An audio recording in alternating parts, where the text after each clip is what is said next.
La siguiente, por favor. Ahora, las convenciones, si recordamos, también era una de las instituciones pues, más importantes y una que nos importa estudiar en este caso. Las convenciones siendo reglas de comportamiento que permiten estudiar,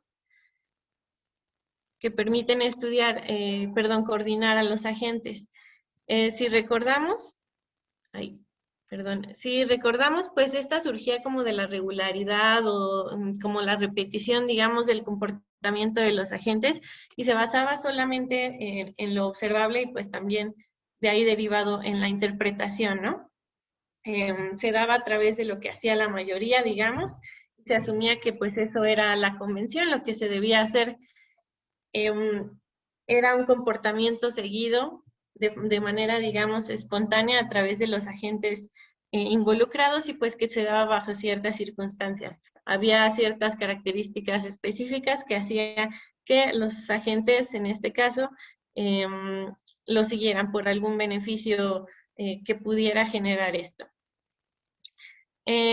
Por eso mismo también se decía que podía tomarse como una imposición de los agentes por presiones sociales, aunque en este caso, pues el agente dentro de ese grupo de agentes que estaba siguiendo esta convención, pues decidía si tomarla o no. Pero eso era importante, tenía como, pues sí, la libertad, pero también era capaz de reconocer que era a través de una presión social. Se considera también esta parte pues evolutiva, que es lo que nos incumbe de nuevo en este curso, en donde las convenciones, pues el orden no era voluntario o regulado, es decir, como se decía, solamente surgían espontáneamente. El orden o la convención en sí no, pues no es consciente, no era que se hubiera inventado a través de un agente, ni que se esperara, no se esperaba que surgiera, simplemente surgió, igual, de manera espontánea, y que tampoco requería ser forzada, es decir, digamos que se iba dando sola. Algo muy importante y que también nos funciona para recordar en este modelo es que las convenciones se dan en un proceso estocástico, dinámico y evolutivo, es decir, se van construyendo sobre sí mismas a través de repeticiones, justamente como la misma característica de de las convenciones. Los agentes también son capaces de observar a otros pues de manera específica o en promedio sobre sus acciones y ver cuáles son los resultados o de ahí también tomar cierta información para que después se pueda convertir en una convención. Siguiente, por favor. Recordemos también que los agentes ante este tipo de institución actúan bajo ciertos procesos de aprendizaje. Por un lado, a través de sus creencias, aprendizaje basado en creencias, en donde observa la frecuencia de acción de otros. Y bueno, con esto también se toma la regla, digamos, la norma, y se va construyendo esta convención. O a través del reforzamiento, implementando acciones de acuerdo a su desempeño en acciones pasadas, es decir, de manera estocástica, si veo buenos resultados, voy sobre la misma y se va formando esta misma convención, ¿no? Algunas consideraciones importantes sobre los agentes en el proceso de formación de estas convenciones es que, bueno, pues son en un, digamos, marco de agentes heterogéneos, se espera que actúen distinto, con diferente información, es decir, no todos tienen la misma lista a seguir, hay interpretaciones, acciones distintas.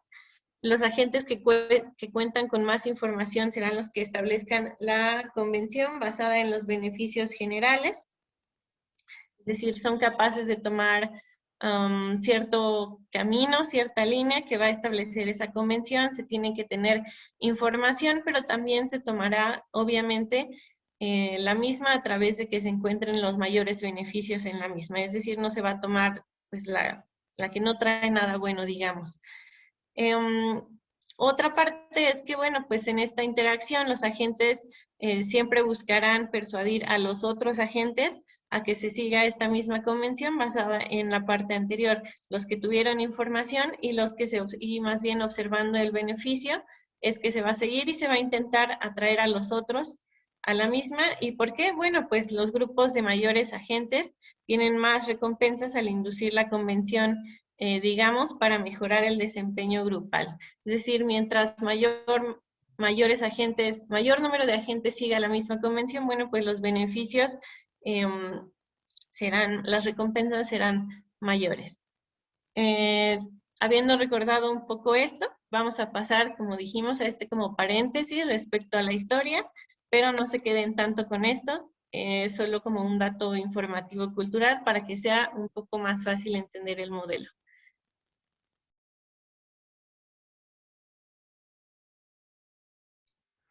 Sí, bueno, podemos empezar recordando algunas definiciones importantes sobre el dinero. En este caso tomamos dos. Marx decía en su Capital, tomo 1, capítulo 2, que el dinero es el equivalente general de las mercancías, y por su parte Keynes profundizó y hizo una tipología, y fue evidentemente más adelante, y la puede definir como una unidad de cuenta en donde se expresan las deudas, los precios y el poder adquisitivo general. Yéndonos un poco a la historia con los datos que nos quedan registrados, podemos ubicarnos hasta el año 2000 antes de Cristo, eh, donde en la Biblia se menciona que el patriarca Abraham utilizó piezas de plata para pagar un terreno, denominado esta unidad como shekels. Posteriormente también, cuando hay una hambruna, manda a sus hijos a comprarle trigo a Egipto, y ahí también utilizan como medio de intercambio los shekels. Entonces podemos sacar de conclusión que el dinero se usaba para pagar ciertas cosas, terrenos o comercio exterior. Posteriormente, el historiador Herodoto fecha en el siglo sexto o séptimo ya el uso de moneda acuñada con la figura de los monarcas de Lidia en Asia Menor, y ahí empieza a surgir ya el dinero acuñado, pero ya regulado estatalmente para garantizar el peso y la calidad de esto. A recordar que aquí nos estamos moviendo en la terminología de la mercancía dinero, ¿no? Posteriormente sabemos ya el uso que los romanos dieron a sus monedas. Realmente con ellos se empezó a estandarizar el uso monetario del dinero. Inclusive una de sus monedas más famosas, el denarius, es el que da el origen a nuestra palabra dinero. Si nos vamos más adelante, ya por el 1500 después de Cristo, ubicándonos en el mercado de Tlatelolco, que según los datos de Hernán Cortés congregaba a 60,000 personas. Los datos de ellos originalmente nos hacen pensar que los intercambios se daban mayoritariamente vía trueque, pero posteriormente se reconoció que ya había un dinero incipiente, por así decirlo, representado por las semillas de cacao y las mantas. Inclusive en el periodo colonial coexistieron durante algún tiempo, cuando menos el primer siglo de la colonia, el uso de los cacaos. Inclusive tienen su equivalencia con los reales, con las mantas, que también eran otro medio de pago, y con algunos objetos. Y finalmente fue desapareciendo mercancía, dinero, cacao, pero durante un tiempo coexistió junto con el sistema español monetario, ¿verdad?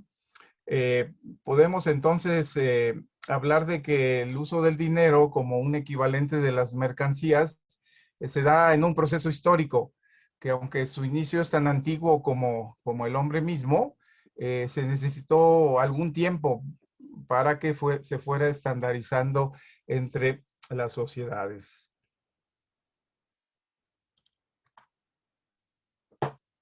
Cedo la palabra a mi compañero Kevin. Sergio, ¿y cómo hacían con las semillas de cacao? ¿Las grababan para, digamos, o era simplemente la pura semilla? No, realmente la del cacao es muy interesante porque tenía algunas características que le daban esta forma de dinero. Es decir, eran básicamente controladas por la nobleza su producción, lo que garantizaba que no fueran tan abundantes. incluso en el mercado de Tlatelolco había unos jueces que también trabajaban sobre la falsificación porque eran muy precisos en eso, es decir, como había varios tipos de semillas de cacao, las que eran utilizadas para moneda eran como las intermedias, las de mayor calidad se utilizaban para la bebida que originalmente era de uso de la nobleza, y estos jueces determinaban la validez de las semillas y también evidentemente los conflictos entre los comerciantes. Hay un dato interesante que en el siglo XVI, un español manda una carta al rey sugiriéndole que incluso en la España, la metrópoli, tomaran como uso la moneda del cacao, porque le veían ventajas, decían que era casi infalsificable, aunque sí hay datos de que había intentos de falsificar. Entonces realmente era la semilla, es decir, de la vaina del cacao. Aparentemente están entre 15 o 20 semillas, las dejaban secar y su durabilidad también les permitía que fuera una moneda aceptable socialmente, ¿no? Excelente, está muy interesante. Muchas gracias por el dato. Bueno, después ya pasamos a los objetivos del modelo, donde tenemos que se va a sugerir un mecanismo evolutivo en la parte epistémica que va a mostrar cómo una mercancía o los bienes se van a convertir en el equivalente de las demás. En esta parte ya no se pretende ilustrar el proceso histórico de la aparición del dinero, que ya lo explicó mi compañero en las láminas anteriores. La siguiente, por favor. Gracias, Sergio. Bueno, entonces ahora ya pasamos a lo que son las variables. Nosotros identificamos estas, por supuesto, es un buen punto de partida para la discusión con los compañeros. Nosotros proponemos al bien I, que virtualmente nosotros lo consideramos como un bien I más 0, el bien I más 2 y el bien I más 1. También sabemos que SI es la proporción de los agentes I que van a aceptar al I y al I más 2 como dinero por cada uno de los periodos, al PI como la proporción de los agentes I que van a guardar su bien de la producción I más 1. Y más adelante en el desarrollo vamos a ver lo que significa ambos estrategias de los agentes, que puede ser el I alfa y el I beta. Sin embargo, aquí como una variable podemos identificarla como I alfa es igual a I menos SI, que será la proporción de los agentes que van a consumir I más 2 y van a guardar, van a consumir I más 1 y van a guardar I más 2. Y por otra parte, la estrategia de los I beta será igual a I menos PI, cuando van a almacenar el bien I más 2 y SI más PI menos 1 cuando van a almacenar el bien I más 1. También más adelante vamos a ver los costos de almacenaje que van a tener cada uno de los bienes a los agentes. Y mi compañera también va a explicar los parámetros. Claro, y por la parte de los parámetros, pues está bien establecido en los enunciados que serán 3 poblaciones de agentes, es la población 1, 2 y 3, pero no se introduce que pueda haber más, y van a producir las mismas, pues 3 diferentes bienes, uno cada uno. Y bueno, también tenemos como parámetro que también está explícito en el libro, donde nos menciona S, el vector S, formado por S1, 2 y 3, que son las estrategias, bueno, también menciona que es solamente en el modelo, digamos, o periodo a corto plazo fijo, que aceptarán el bien I como dinero o forma de intercambio. Demás compañeros, ustedes, ¿qué colocaron en variables y parámetros? ¿Qué consideran? Por ejemplo, Carlos. Mm,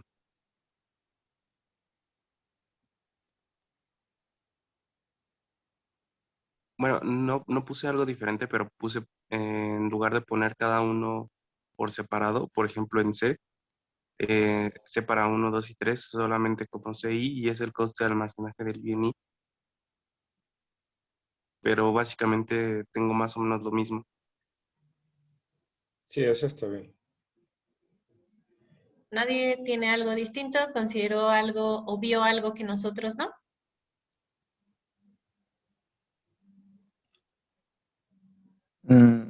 Yo coloqué los costos de almacenaje como parámetro. Al final en el modelo de cuando lo hacen a largo plazo, nos muestra que los costos de almacenaje son lo que determinan tu distribución de probabilidades de que elijas que tu vector P almacenes I+1 o almacenes I+2. Y me parece que por esa razón el costo es fijo y añadí otras dos variables. Una fue la distribución de probabilidades del vector P, que estaba descrito como la derivada de P respecto al tiempo. Y otro fue la dinámica replicadora, donde los agentes modifican su estrategia en el de largo plazo. Y ahí lo que coloqué pues, fue la ecuación diferencial, la SI punto, la derivada del vector S entre el vector S. Así estaba representado. No sé si esté correcto. Sí, tienes razón. Bueno, al menos sobre los costos, sí, cuando C es mayor o más cercano a C3, bueno, C1 siempre menciona que es menor, ¿no? Pero C2 y C3 sí digamos que los intercambia y es cuando se dan los diferentes resultados. Tienes razón. Ok. Pero, ¿y Gracias. entonces, ¿en qué quedamos? ¿Los costos de almacenaje son variables o parámetros? ¿Cómo lo ven? Yo tengo una opinión diferente, es decir, si tienen un lugar dentro de la desigualdad, pero inclusive los autores mencionan que la diferencia que haya entre unos va a determinar el resultado. En algún momento, por el supuesto, C1 siempre es menor que los demás, pero realmente no es fijo. Es fijo en cuanto a su posición dentro de la desigualdad. Eso pensaría yo.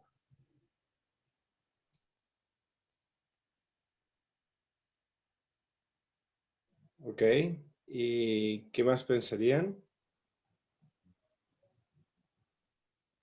¿O qué otras opiniones hay al respecto?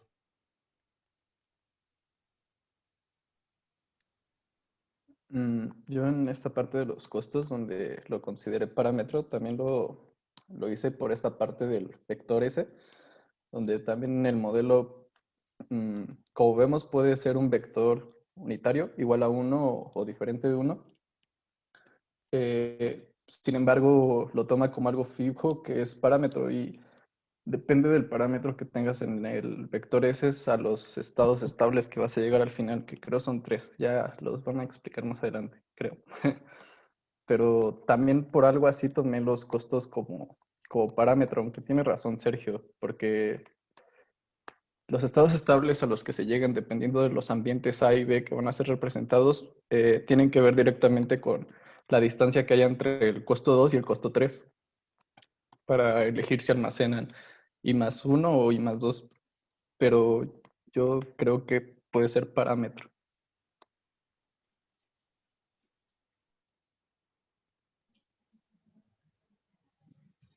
Y hoy en la última clase, ¿a qué conclusión vamos a llegar? ¿Son parámetros o son variables?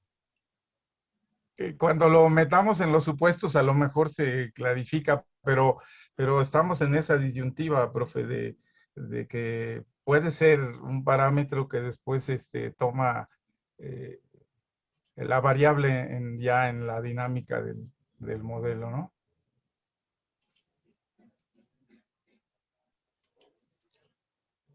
Carlos, ¿quieres comentar algo? Sí, al final yo creo que sí es una variable porque es es algo que depende de cada individuo. O sea, si fuera algo que no dependiera como tal de otra cuestión y que fuera fijo para todos los individuos, entonces sería un parámetro, pero como depende de cada uno de los individuos, entonces es una variable.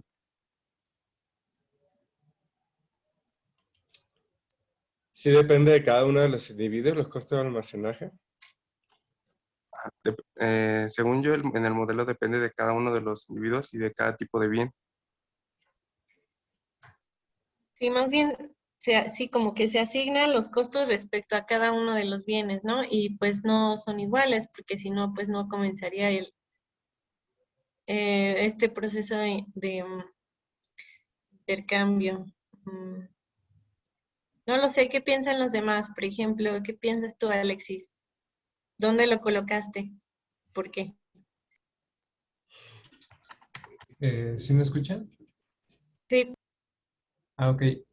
Pues yo lo coloqué en parámetro porque después de estar leyendo a Randall Guri y a Nobuyo ¿cómo se llama? Kiyotaki, que son medio raros los apellidos, pero prácticamente ellos especifican que los costos van a ser fijos.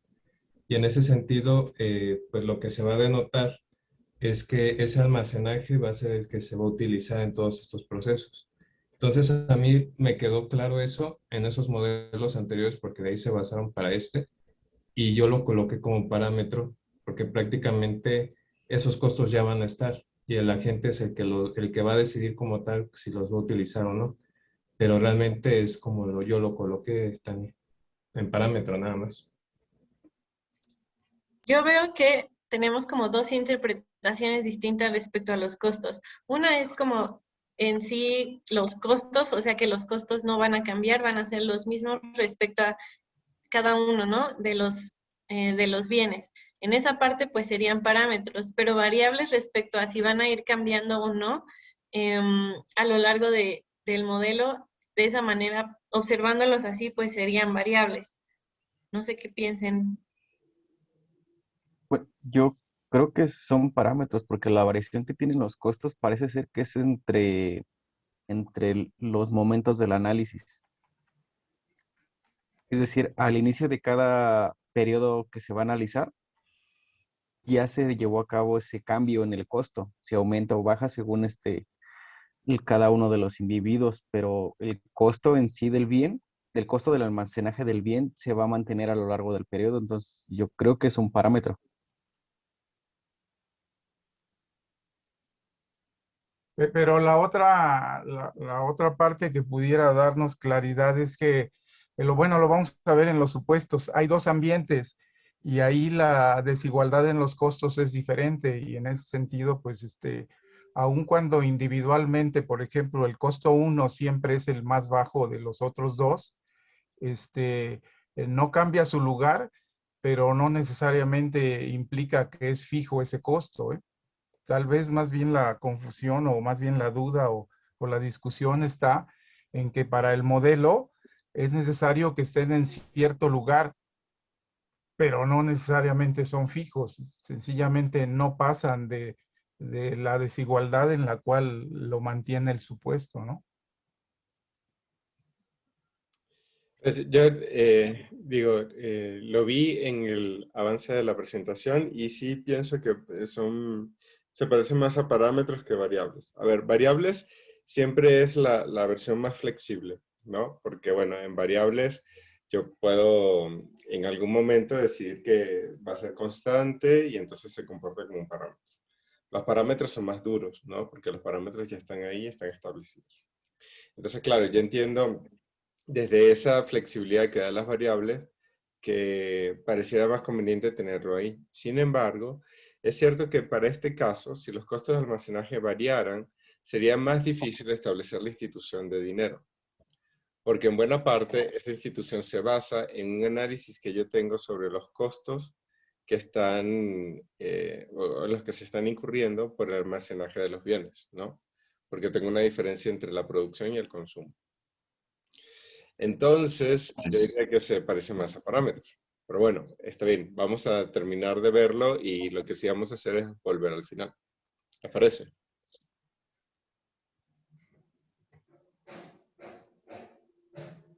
De acuerdo, gracias.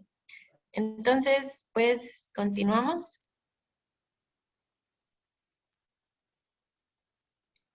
Los supuestos que marca el modelo y que nosotros describimos de la siguiente manera.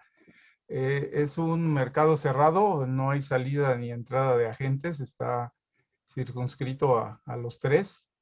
Un agente de tipo I solo consume el bien I y produce solo el bien I más uno.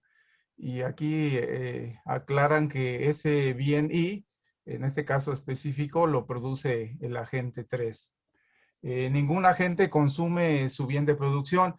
Esto es pues, prácticamente un supuesto que va a determinar la dinámica del modelo. Los productos son indivisibles, costosos de almacenar en cada periodo, y un agente solo puede almacenar un bien a la vez. Cuando un agente logra cambiar el bien almacenado contra su bien de consumo, obtiene algo de utilidad y produce, y eso le sirve para producir inmediatamente su bien de producción. No existe doble coincidencia entre agentes, solo hay unidireccionalidad entre los agentes, es decir, los intercambios se hacen por pares. Eso significa este supuesto. Y para satisfacer las necesidades de consumo, los agentes deben intercambiar bienes para generar utilidades.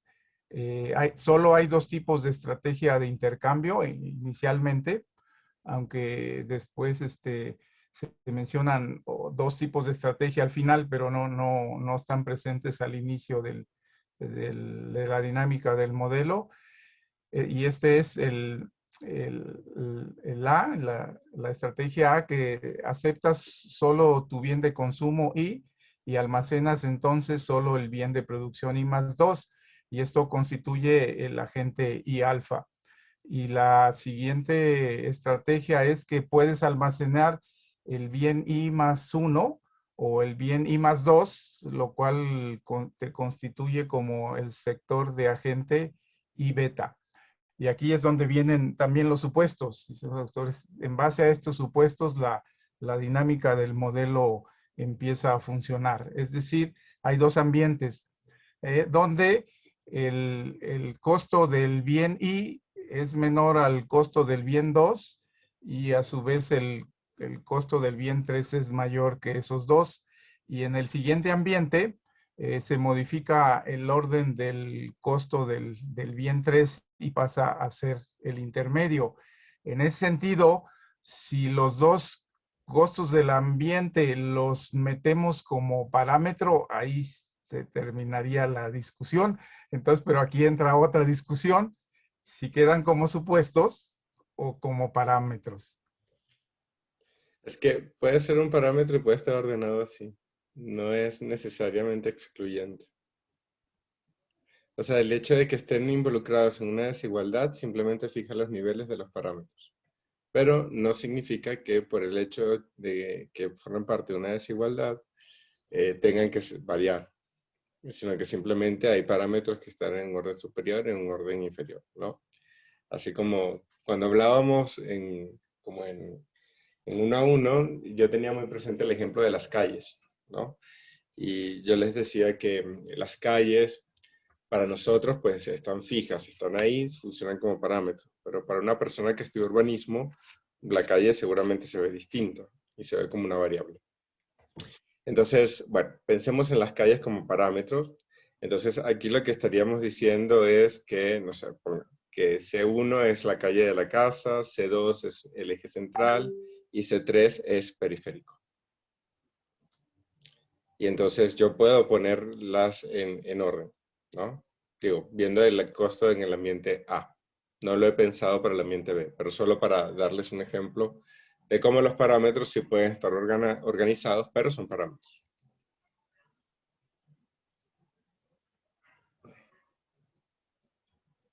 ¿Sí? ¿Un poco más claro eso? Ok. Ok, continuamos entonces.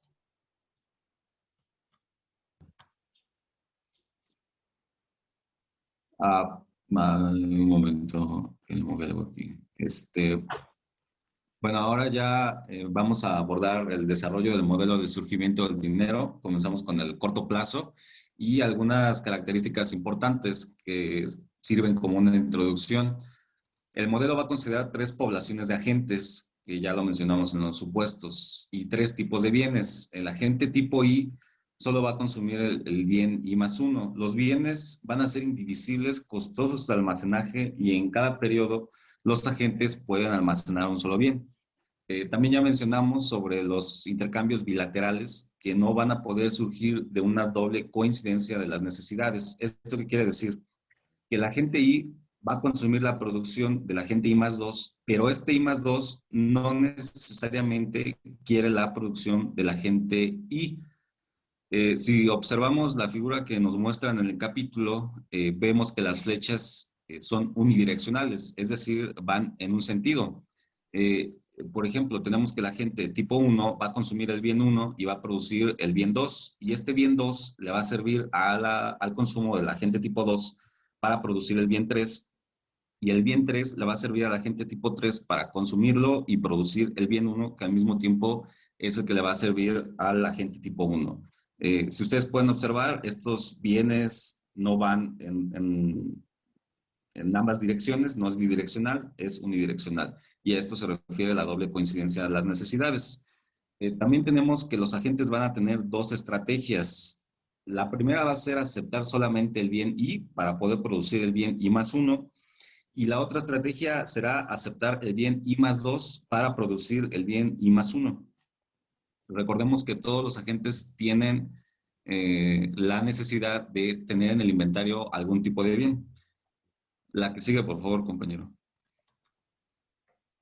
Entonces, me pareció interesante, digamos, que escribir cada uno, bueno, de manera, el enunciado general, la primera parte, no sé si se alcanza a ver mi cursor, donde tenemos que el agente I va a consumir el bien I y va a consumir el bien I. Ese es un enunciado general. Ya tenemos que la estrategia particular de cada uno de los agentes, en este caso del agente I alfa, va a ser que solamente va a consumir el bien I, el agente I, para producir el bien I más 1. Esta será la única estrategia de este tipo de agentes. Entonces, en este agente vamos a tener que solamente va a tener I más 1 en el inventario y también el bien I. Por otra parte, si la gente decide consumir el bien I más 2 para producir I más 1, va a tener ambos bienes, tanto el I más 1 en el inventario como el I más 2.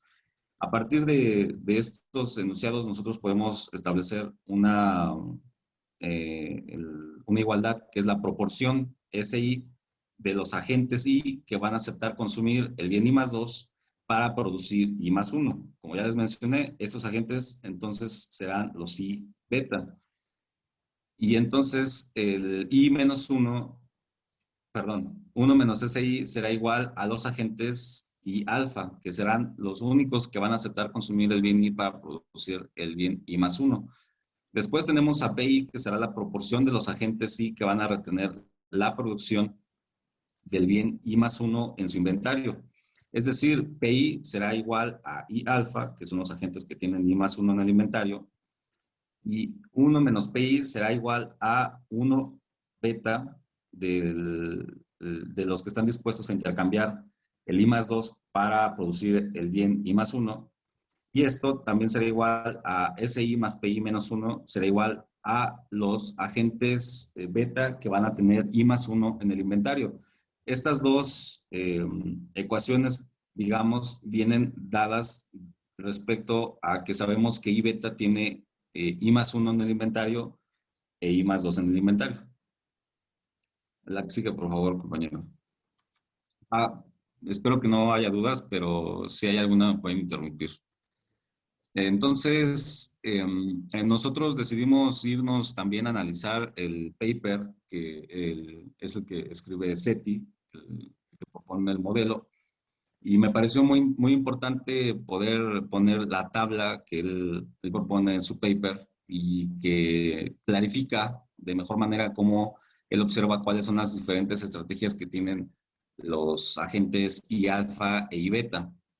Entonces aquí podemos nosotros observar el tipo de agente que será I alfa, que sabemos que la única estrategia que va a tener es consumir el bien I para producir el bien I más 1. Entonces en el inventario solamente va a tener I más 1. Y esta será su proporción del intercambio. I menos SI, 1 menos SI, perdón. Después tenemos el agente I beta, que como bien sabemos tiene ambos bienes en el inventario, I más 1 y más 2, y entonces tendrá estas dos proporciones de intercambio, SI más PI menos 1 y 1 menos PI. La que sigue, por favor, compañero. Entonces, bueno, en el corto plazo tenemos que el vector S se va a mantener fijo y la distribución de los inventarios en este intercambio va a estar dada por una razón de cambio de la proporción de PI en el tiempo. Si nosotros vemos esta ecuación, simplemente es una relación entre cada una de las igualdades que nosotros acabamos de identificar. Ahora, para saber cuánto de almacenaje tiene cada uno de los agentes I+1 va a depender del tipo de las interacciones que tengan estos agentes. El agente I beta va a vender I+2 contra I1. Recordemos que el agente I beta tiene la capacidad de poder consumir I+2 respecto a I alfa, que solamente quiere consumir I+1. Y este agente I beta va a transformar, una vez que vende I+2 contra I1, el I lo va a transformar inmediatamente en I+1. Esto va a suceder cuando conoce a un agente I+2 que únicamente va a almacenar I. Y también otra característica de esta interacción es que el agente I beta va a vender I+1 contra I2 solamente cuando conoce a un agente I+1 que va a almacenar I+2. Y esto nos lleva a unos vectores que el autor llama de estados monomórficos y polimórficos, donde si el vector S es desigual a 1, SI1 y SI1 y SI1, tenemos que solamente habrá un único estado estable. Y si el vector S es igual a SI1, SI1 y SI1, habrá dos estados en equilibrio donde solamente uno de ellos va a ser estable. Cuando SI es igual a 1, quiere decir que todos los agentes están dispuestos a intercambiar como dinero, o que ellos perciben como dinero, al I+2 con otro tipo de agentes. Y en caso de que no decidan, en caso de que decidan o no tener distintas estrategias, quiere decir que habrá un estado polimórfico. Es decir, cada uno de los agentes va a tener la estrategia que considere mejor. Algunos van a decidir intercambiar y algunos van a decidir no generar el intercambio. Si deciden, será I beta, y si deciden no hacerlo, serán I alfa. Espero que no tengan ninguna duda, compañeros. Si no, pasamos a la siguiente parte del modelo. Yo tengo una duda, Kevin. Sí, compañero. Por ejemplo, el modelo habla sobre un equilibrio temporal, pero ahí es donde tengo la duda porque saca el monomorfo, bueno, el polimórfico. Pero mi duda recae en esa diferenciación de qué es cada equilibrio. O sea, por ejemplo, no sé, en el paper que tú te bajaste de SETI, se habla sobre un equilibrio especulativo y también se habla de un equilibrio polimórfico. Pero a mí mi duda recae en cuál es la diferencia de cada uno. Bueno, la parte del estado especulativo se va a mencionar un poco más adelante. A grandes rasgos, recordemos que tanto la agente I puede recibir consumir el I, o en caso de que sea I beta, puede consumir el I+2. ¿De qué depende que consuma el I+2? Bueno, puede pensar que almacenar el I+2 le puede generar un beneficio cuando lo venda. Esto es lo que el autor dice que es una especulación, cuando no está basado propiamente en algo, en un hecho, pues, del costo de no sabe cuánto lo va a vender, sino simplemente él cree que adquirir ese bien le va a generar un beneficio. Esa es una especulación en el intercambio. El autor, en el paper que seguramente leíste, vienen todos los estados polimórficos asociados a este modelo. Sin embargo, todos ellos también en este capítulo del libro, los incluye solamente cuando S es desigual a 1, 1, 1, porque tenemos que puede ser 0,11 o puede ser 1,01 o puede ser 1, 1,0. Digamos que esos son los tres diferentes estados en los que se puede encontrar este vector S, pero los agrupa en simplemente que sean desiguales a 1, el autor de este capítulo de Zhou. Cuando todos son iguales a 1, quiere decir que todos los agentes tienen la misma estrategia. Todos están dispuestos a intercambiar el I+2. Y lo consideran aquí ellos como un acercamiento a lo que es el dinero. Espero haberte contestado, Alexis, tu pregunta. Creo Muchas que gracias. yo podría apoyar un poquito con esto de los dos estados polimórficos. Me parece que en la lectura tenemos los estados, cuando suceden dos estados, el estable e inestable, sucede porque tu vector S es igual a 1. No, ahí lo había entendido mal, compañero. Lo siento, pensé que era porque era diferente de 1. Si sucede eso, pues lo que tendríamos es que entra el vector P.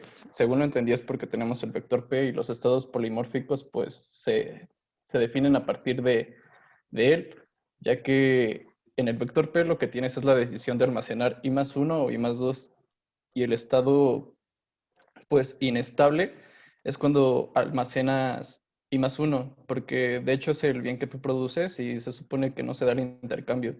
Y el estado estable, cuando tenemos esos dos estados, sería cuando ya en el vector P almacenas I+2, porque ya es cuando entras en estos juegos de intercambio.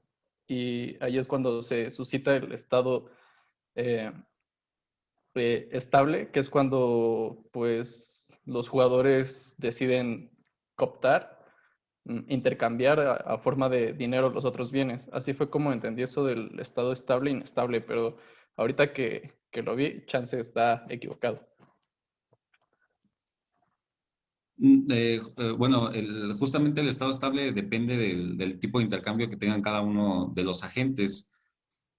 A mí me quedó un poco más claro esta parte del vector S y a qué es igual cuando nosotros sustituimos el número 1 en la ecuación de 1 menos S1 es igual a 1 alfa. Si S1 es igual a 1, entonces 1 menos 1 se hace 0, entonces no habrá ningún agente tipo I alfa. Y así se construyen cada una de estos vectores. Pero sí, definitivamente el estado estable depende de las interacciones que ellos están dispuestos a considerar. Exacto, porque ¿qué pasa cuando no interactúan? O cuando efectivamente no se da el intercambio.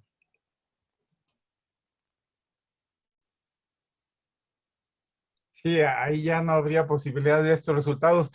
Por cierto, abonando esta discusión que está interesante, creo que al final del capítulo lo tocan un poco, les horné, pero comentando algo que Alexis citó, el modelo original sobre el cual SETI trabaja, que es el de Kiyotaki Wright de 1989, ese sí es fijo, es decir, no incorpora los elementos variables que ahorita estamos viendo, aunque de esencia contempla una doble estrategia que aquí no está explícita, pero está implícita, es decir, y tiene que ver con algo que mencionó el profesor, es decir, ellos mencionan en el modelo original de SETI que hay una estrategia fundamental, dijéramos, que tiene que ver con el intercambio, lo que comentó Kevin aquí, cuando hay la coincidencia entre los dos agentes, entre satisfacer su necesidad y sacar su bien de producción.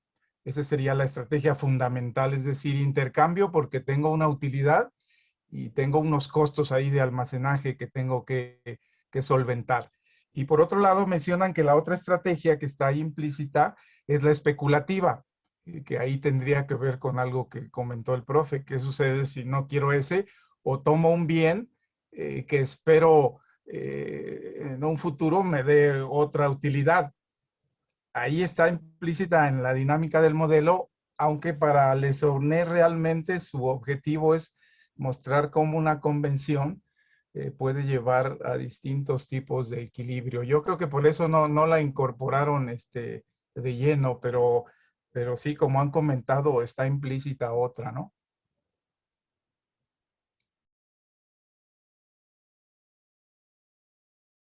Exacto.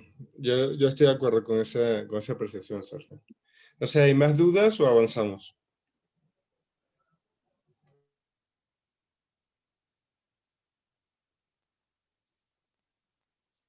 Bueno, de mi parte sería todo, compañeros. Muchas gracias por sus comentarios.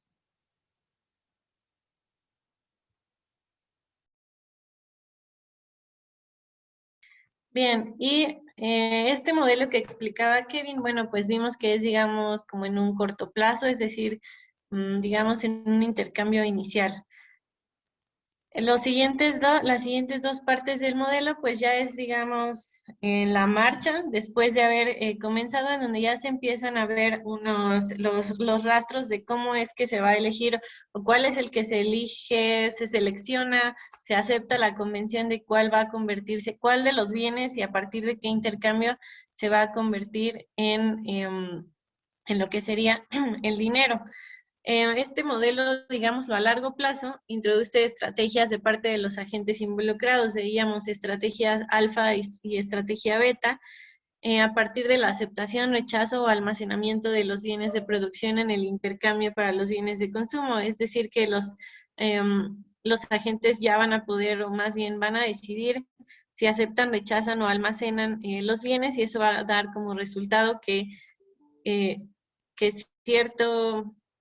cierto bien, en este caso, pues veremos que será uno a través de los vectores, que sea el bien que se va circulando, se va intercambiando, y eso se asume, la convención de que se convertirá en eso, en el dinero. Vemos algunas ecuaciones en el texto. Hay muchas que provienen pues del texto original. Sin embargo, digamos, las que nos permiten entender, combinar la parte teórica respecto a lo que vemos también en el libro, pues serían estos, este multiplicador de I alfa e I beta. Recordemos, alfa y beta son las estrategias, pero también se denotan como el agente tomando alfa y el agente tomando beta, seleccionando los bienes que va a aceptar y a intercambiar, en donde, bueno, pues el multiplicador de I alfa respecto a aceptar el bien I, recordemos ese es el vector S, para el intercambio, bueno, pues nos va a demostrar cuáles son como los ingresos o las ganancias a partir de ciertas probabilidades. Kevin nos explicaba pues que a partir de qué estaba dado alfa y a partir de qué estaba dado beta, ¿no? Si vemos en esta primera de multiplicador de I alfa, S, bueno, pues en el libro, aquí, perdón, no lo coloqué, pero estas probabilidades, estas SP, están dadas a través de que, bueno, I alfa es un agente que almacena, pues, I más 1, y pues eso, por ende, ocasiona costos que son C más 1, por tener este mismo bien. Para que este agente pueda comenzar o pueda dar su intercambio, bueno, pues él debe de conocer, debe de encontrar con un agente I más 2 que acepte el bien que él está almacenando, que está teniendo a disposición para el intercambio. Y esta probabilidad, la probabilidad de que tenga este agente y que se pueda realizar, pues será el de Pi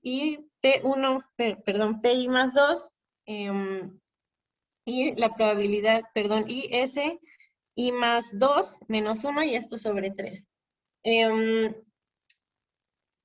Esto al mismo tiempo, junto,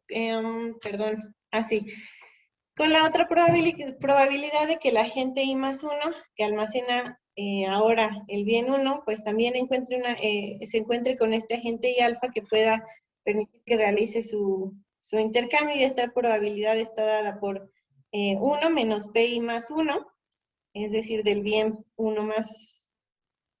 más 1, sobre 3. Esas probabilidades combinadas nos dan entonces este multiplicador de P I más 2 más S I más 2 menos P I más 1 sobre 3. Y esto, el menos I más 1, pues son los costos que va a tener, como se dijo, de este I alfa, que por almacenar I1 le va a representar esta disminución en, como se dijo, los ingresos o las ganancias. De la misma forma, presenta en el libro otras probabilidades respecto a que beta pueda realizar estos intercambios. Y bueno, también se denota que pues y beta va a tener estos costos de por almacenar I+2 que están reflejados al final de esta misma ecuación. La siguiente, porfa. Ahora, recordemos que en los supuestos y en las variables y parámetros, pues teníamos que C1 siempre iba a ser menor que C2 y que C3. Entonces, tengamos en mente eso. Asumimos que estos costos I, 1, son menores que los de 2 y 3. Dándose esto, y también lo vamos a ver en las limitaciones, pues se asumiría que siendo este el bien 1, que es el que nos da menores costos de almacenaje, pues sería el que se mantendría dentro de, digamos, de nuestro, que no sería el que intercambiáramos porque no nos generaría tanto costo almacenarlo. Sin embargo, este es el que comienza a darse en el flujo, el que comienza a intercambiarse a través de los bienes de producción. Para el agente 1, pues aquí vemos en nuestra imagen que vector 2,1 representa su actividad de intercambio, es decir, nos da como resultado que su bien de intercambio de producción sea el 2, mientras que él acepta o recibe el bien 1 a partir de el agente 2.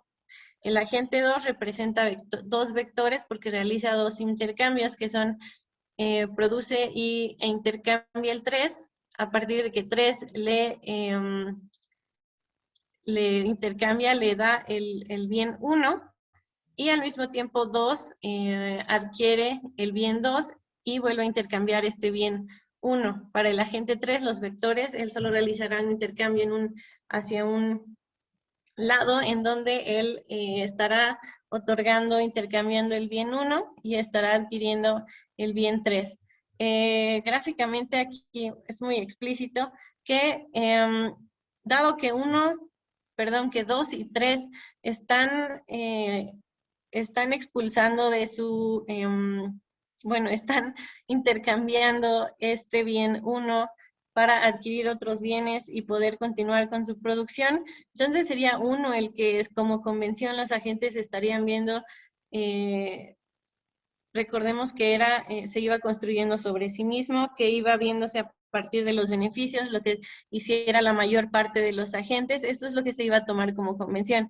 Entonces aquí se comienza a ver este rastro de que si 1 es lo que están realizando la mayoría de los agentes, aquí solo vemos 3, pero imaginémoslo en una mayor proporción, 1 es el que están intercambiando de mayor forma, entonces es 1 el que se va condicionando, se va observando ya como la convención de 1 es el bien entonces que se va a estar pasando para adquirir otros y se pueda continuar con mi bien de producción.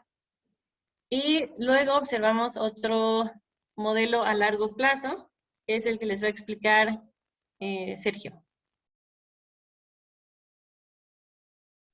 Sí, aquí entonces nos quedamos que el bien 1 aparece en todos los intercambios y por lo tanto empieza a configurarse como mercancía, dinero.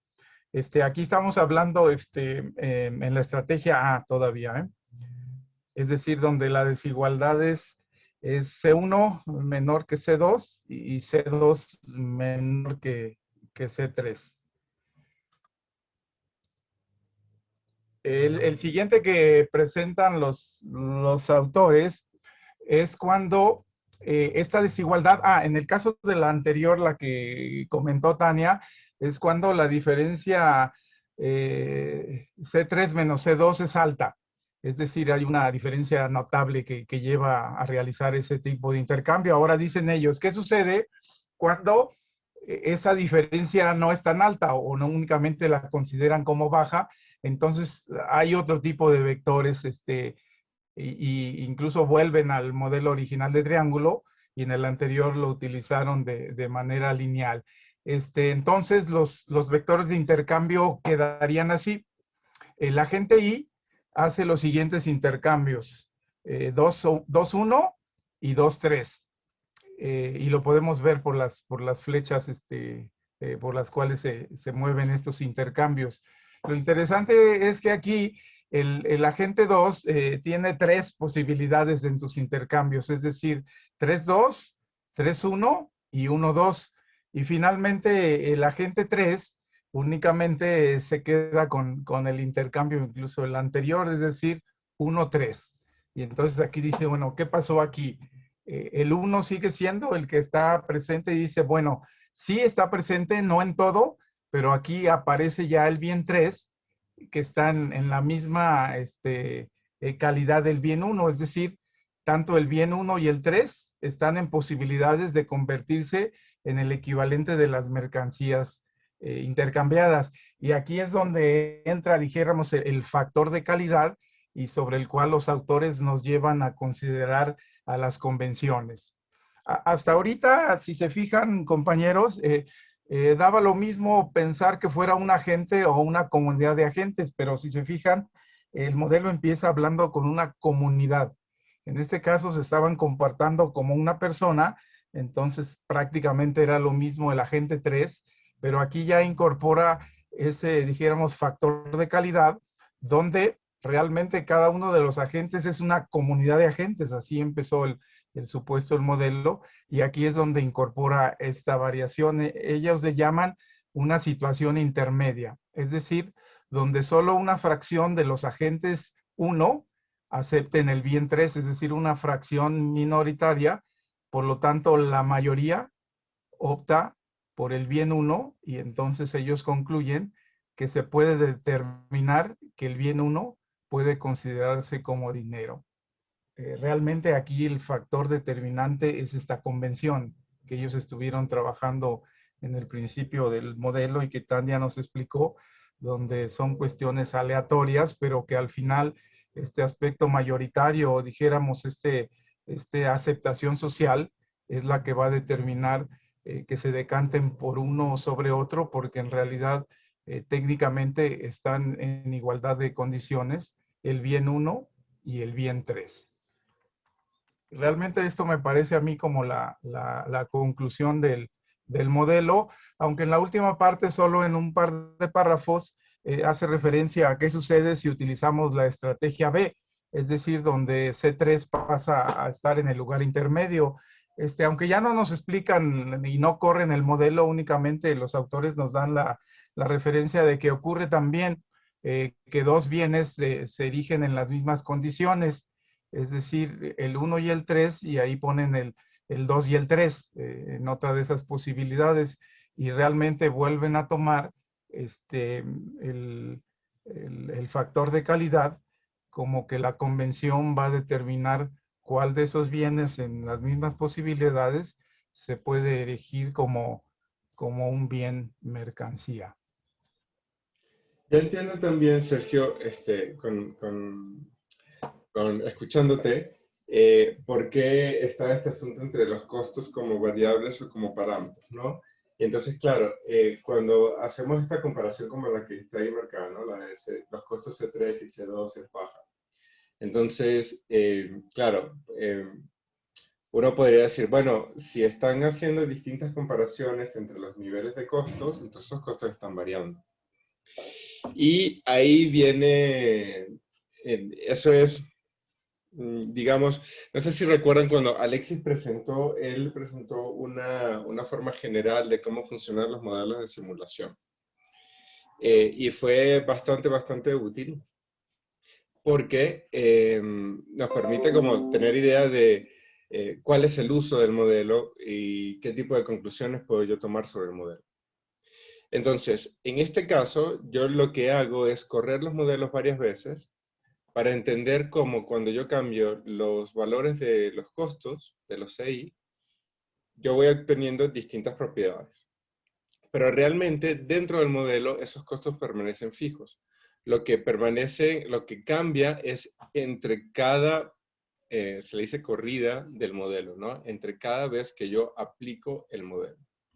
Y esto lo hace uno para poder entender pues las propiedades del fenómeno que está estudiando. Por ejemplo, nosotros podemos hacer un modelo, recuerdo uno que hizo Walter Ruiz, él es un estudiante colombiano que estuvo acá, y él estudiaba la vinculación y tenía un modelo basado en agentes donde cada agente tenía capacidades.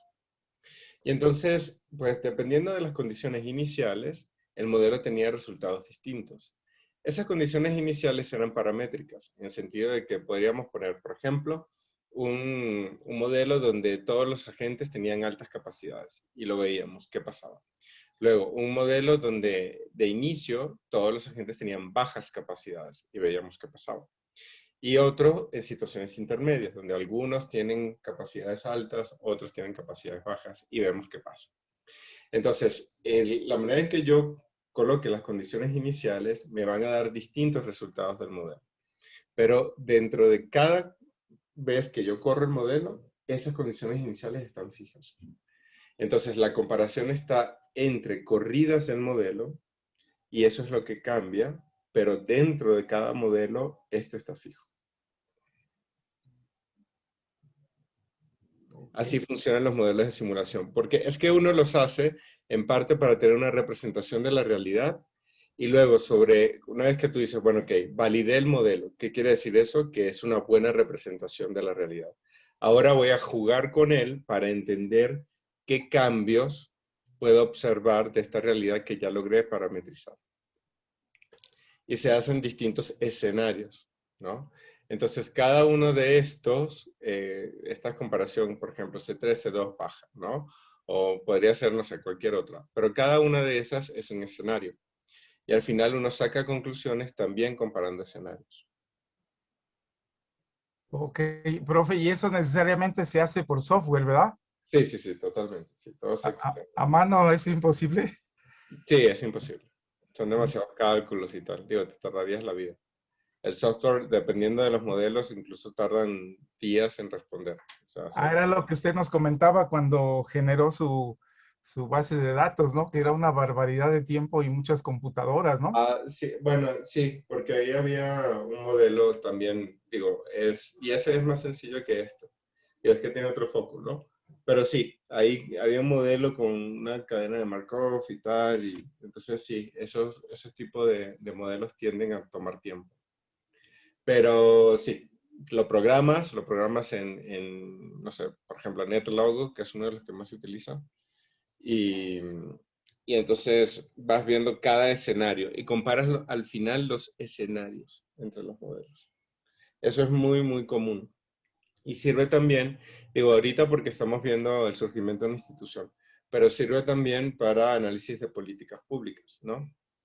Parametrizas una situación, validas el modelo. Cuando es de políticas públicas es muy importante la validación cualitativa. Más allá de lo cuantitativo y que todo cuadre y todas las ecuaciones sean coherentes y compile, en fin, hay que buscar la validación cualitativa con actores clave que puedan tener información de cómo funciona. Y se les muestra unos resultados del modelo para ver si va bien o va mal o cómo va. Y con eso se valida. Y luego se hacen como distintos escenarios también, ¿no? En el caso de salud, nosotros estamos trabajando en un modelo de simulación que es basado en agentes. Y lo que queremos ver es cómo tenemos que, de alguna forma, cambiar los incentivos para generar esta interacción entre, o esta movilización del conocimiento, ¿no? Y entonces haremos distintos escenarios donde, por ejemplo, no sé, el SNI no esté. ¿Qué pasaría si el SNI no está? Donde, no sé, las instituciones de salud no estén fragmentadas, sino que estén todas juntas. ¿Qué pasaría?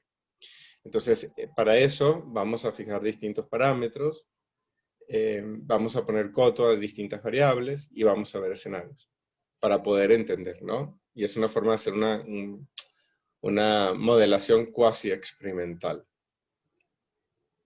Ese es uno de los principales valores de los modelos de simulación. que me permiten hacer experimentos con una realidad. O sea, yo en la realidad no podría ir a experimentar, ¿no? No podría desaparecer el SNI nada más para ver qué pasa.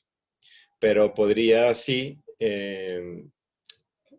caracterizar el sistema y probar con una variable como si el SNI no estuviera. Eso sí podría hacerlo. Y eso me lo permite el modelo. Claro, si está bien hecho, si considera todas las relaciones, si está bien validado, en fin. Tiene mucho trabajo hacer un modelo de simulación. Pero bueno, digo, esto para que pongamos también ya, o tengamos una consideración más, mejor dicho, de cómo funcionan los parámetros y las variables y cómo funcionan en general los modelos de simulación. Pero la explicación ha estado muy bien. O sea, ¿tienen dudas o comentarios? No hemos ido a las limitaciones todavía, ¿no? Sí, sería la última parte y que al final siempre es muy importante porque funge como nuestras conclusiones y la discusión final del grupo, ¿verdad? Eso, sí. Perfecto, pasemos entonces. Nos permitimos sugerir 3 nosotros, aunque pues la discusión estuvo interesante dentro del grupo, no digo del equipo, y esperemos que dentro del grupo también, incluso la última la presentamos a manera de interrogante. Son las siguientes. La tasa de utilidad surgida por el intercambio de bienes es necesaria para que exista ese intercambio. Si no hay ese, realmente no habría posibilidades de que hubiera ese intercambio. Pero realmente, ¿cómo se puede determinar, no? Y recordemos que en este caso todavía no podemos utilizar unidades monetarias porque todavía no existe el dinero. Entonces, interesante esta cuestión. La segunda, sobre el costo de almacenaje, que junto con la tasa de ganancia son los factores determinantes para el funcionamiento del modelo, pero también aquí realmente no se dice cómo se determinan esos costos. De alguna manera la convención al final es lo que da el resultado, dijéramos, histórico, porque al final consideramos que esta serie de intercambios pues no son 2 o 3, ¿no? Se da un proceso largo para que se llegue a la determinación. Entonces, estas 2 variables son las determinantes, la tasa de utilidad y los costos, porque son los que al finalmente te mueven a hacer esos intercambios. Y la otra pregunta que aunque estaba dentro de los supuestos es, no hay realmente autoconsumo, ¿no? ¿Por qué no hay autoconsumo? Se puede responder con el factor de calidad al final que sacaron, que realmente cada agente pues no es una persona, y entonces tal vez dentro de esa misma comunidad se dan inicialmente procesos de autoconsumo hasta que después la misma comunidad, vía una convención, decide especializarse en un bien que va a producirlo para intercambio. No sé si los compañeros tengan alguna observación sobre estas o quisieran agregar algunas más.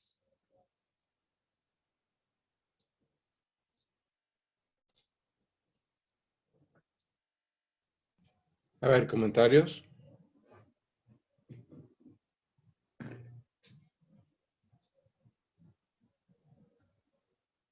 ¿Algún comentario, duda?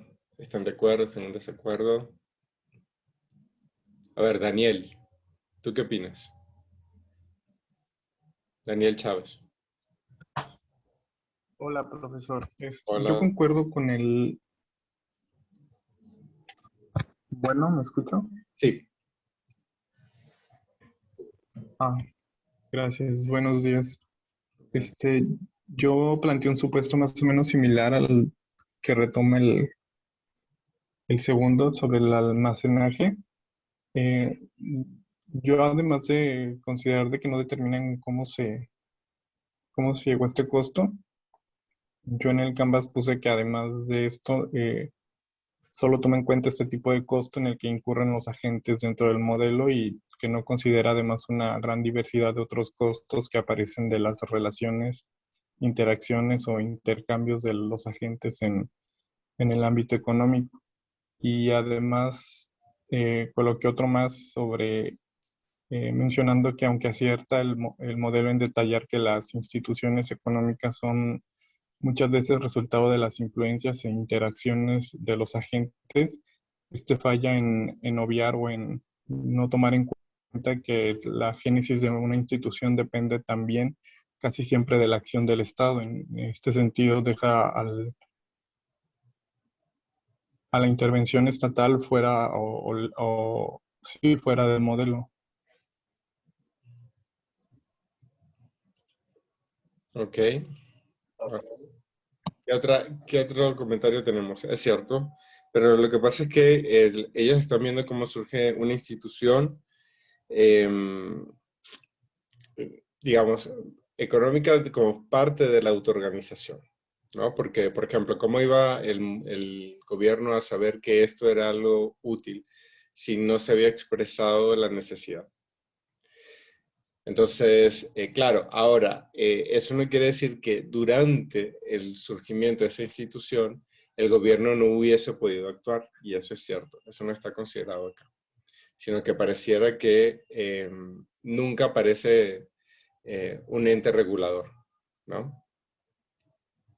Entonces, digamos que esto estaría previo a la identificación por algún ente regulador, como por ejemplo el gobierno.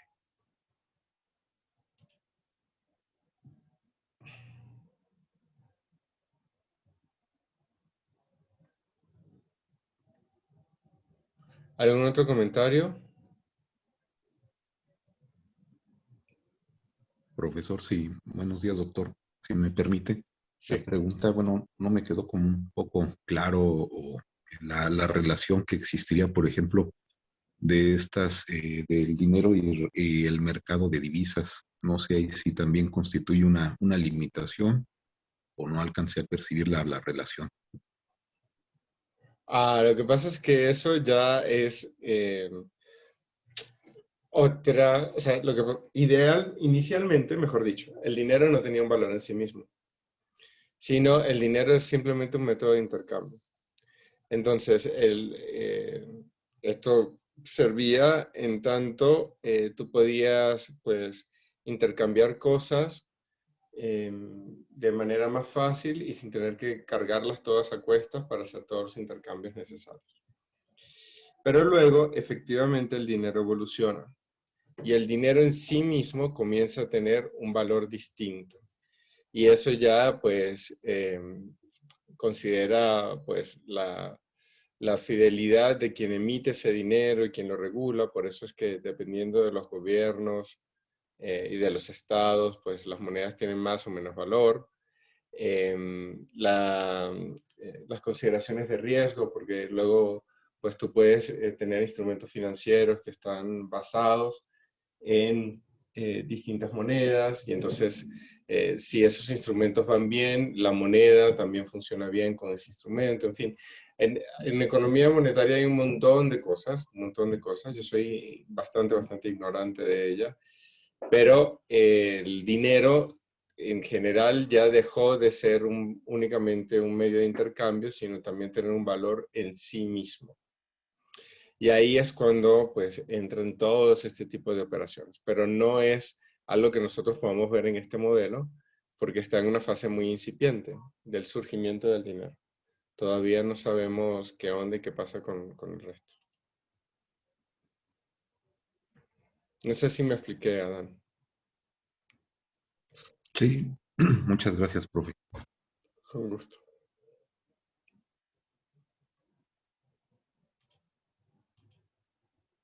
Carlos, creo que tú querías decir algo, ¿no? Abriste tu mic. Sí, nada más como decir que el modelo no contempla que puede haber agentes que produzcan más de un bien o relaciones entre diversos agentes, ¿no? El modelo especifica que no hay como relaciones bilaterales, pero en la realidad pues sí puede llegar a pasar ciertas situaciones así. Y otra cosa que no considera es como tal darle un valor diferente a cada tipo de bien.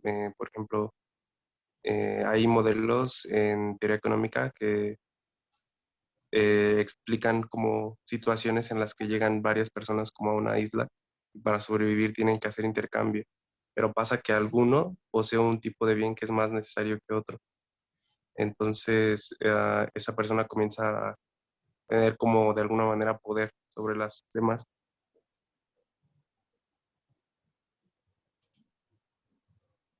Sí, es Sí, cierto. muy bien. Utiliza 3 bienes porque es el mínimo para que aparezca la convención. Porque si es entre, bueno, 3 bienes y 3 agentes, ¿no? Porque si es entre 2 agentes, pues es más fácil siempre ponerse de acuerdo entre 2, ¿no? O sea, porque ya yo sé a quién le debo y a quién no. Y entonces, bueno, a partir de 3 ya no es tan fácil, ¿no? Porque pues las cosas no están tan claras. Y por eso es que el dinero ayuda a clarificar y encima a simplificar. Pero sí, es un modelo muy, muy sencillo, donde efectivamente cada quien produce un bien, no hay autoconsumo. Aunque bueno, lo del autoconsumo se podría ver como que yo consumo todo lo que necesito y lo que tengo para intercambiar es lo que me sobra, ¿no? Entonces, pensarlo un poco así. Pero igual no está claro, no al 100%. Tania, ibas a decir algo. No, solo iba a decir que sí, pues es que es un modelo de surgimiento introductorio, entonces por eso no considera como otras instituciones, lo que decías tú, Adam, em, del mercado de divisas. Yo entiendo que eso sería otro tipo de instituciones, ¿no? Que veíamos que era, por ejemplo, las constitutivas, porque permite nuevas tareas y demás, pero sí, por eso, tal vez por eso tiene tantas limitantes, porque es muy, muy básico, muy de al principio. Ya.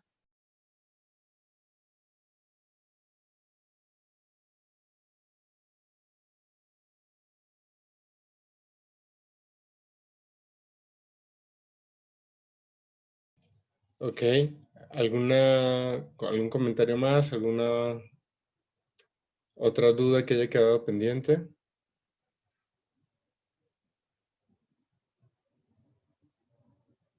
Profe, pero a pesar de lo, dijéramos, lo limitado del modelo en cuanto a las supuestos que maneja, sus resultados son muy interesantes porque tanto considerar tasa de utilidad, digo, y costos de almacenaje de los bienes, aunque como hemos visto no sabemos cómo se determinan 100%, pero nos dan indicios cómo esas variables empiezan a incidir en la conformación de un bien que empieza a ser conformarse como un equivalente de los demás, ¿no? O sea, nos da indicios económicos de las transacciones, y a su vez, pues incorpora la convención como un medio de resolución, ¿no? En efecto. O sea, creo que justo esa es la utilidad del modelo. Justo, aunque sea sencillo, pues nos muestra un poco cómo surgen las instituciones y en parte surgen como consecuencia de una necesidad, ¿no? Una forma también en la que podemos simplificar los costos de transacción. Eso es lo que diría Douglas North, ¿no? Que sea más fácil tener relaciones entre agentes que quieren lograr un intercambio económico. Y el dinero es clarísimo para eso. ¿Hay algún otro comentario o alguna otra duda?